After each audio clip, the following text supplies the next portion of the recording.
Okay, the question from staff is spectral laser. Is it mainly heat or shockwave technology? It's, I would say 90% shockwave. It does create very minimal heat compared to Fraxel IPL laser genesis. Okay, because it has a very minimal heat, it does not stimulate the melanocyte. It does not generally worsen the melasma. Okay, now if you use a spectral long wave, which relies on heat, then there's a chance of worsening melasma. Okay, so the answer would be generally is shock wave, very little heat when you use the Q switch. Okay, to reiterate, we're talking about Q switch wavelength here. Okay. Hi, this is Joseph reviewing aesthetic at Skin Perfect Brother. So, patient expectation and how we manage it. So, this beautiful client, she's gonna age really gracefully because of the cheek. She has several factors going against her in terms of the treatment. So, I believe she still see some results, but here are the things you need to watch out for.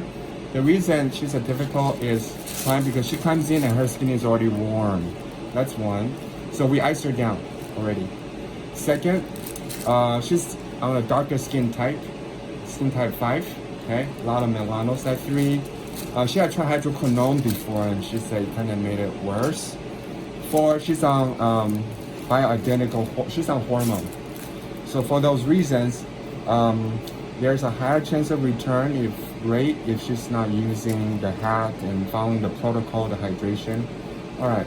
So we told her that this. I'll do my best, but this will be a try. And she's also using, so I put her on the Trinity line for hydration, and I put her on post-spectral brightening gel instead of 4% pad. So this post-spectral brightening gel is a little bit stronger.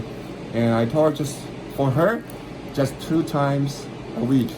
And when she sees improvement, we don't use extra. We don't go up to 2 pumps, just 1 pump every night, 2 times a week. Okay, so we're gonna go ahead and perform the treatment. Be always 1.0 for 2 sessions. I will go up to 1.1 on the second session, and I will stay within the border. And okay. So definitely we're going to stay inside the border like this. And this is a very light setting, and I'm looking for redness. I would probably do 3 passes. That's 1 pass. I'm gonna come this way. I'm gonna do another pass. And when we do spectral laser, the beam has to be perpendicular. We don't want to aim it like this. It has to be perpendicular, and this has to nearly touch the skin. So I'll be doing 3 passes, and I'll be looking for redness. Surprisingly, her skin is handling it well.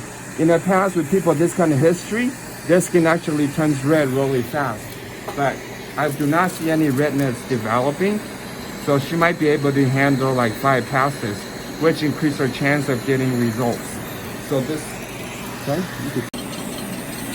So this would be a 10th pass. If you look at the skin, it's not getting red. And that means that 10 passes is good. Instead of the 3 I recommended, 10 is good.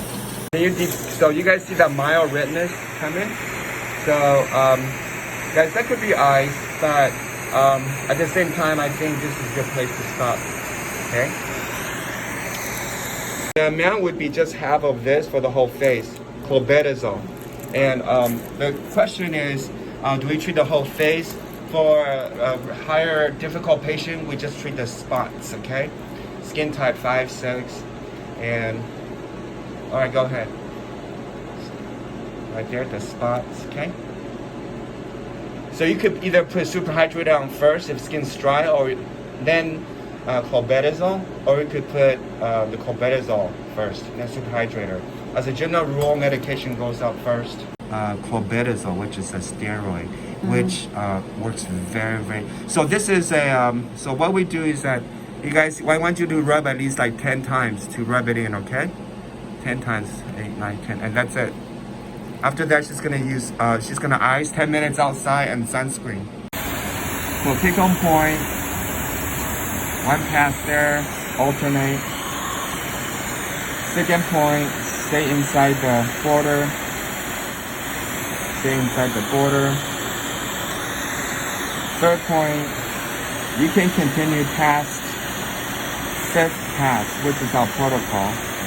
If continue past fifth pass, which is our protocol, if the skin has not turned red. So a lot of this is just clinical judgment. And I'm gonna pin fourth point. It's not even warm, so she's not retaining too much heat. So I'm just gonna do a little bit more. I'm at 1.2 joules. With difficult cases, we do use CLOBETASOL right after the treatment, and we apply it there. And we want to actually rub it for at least 1, 2, 3, 4, 5, like that. Okay.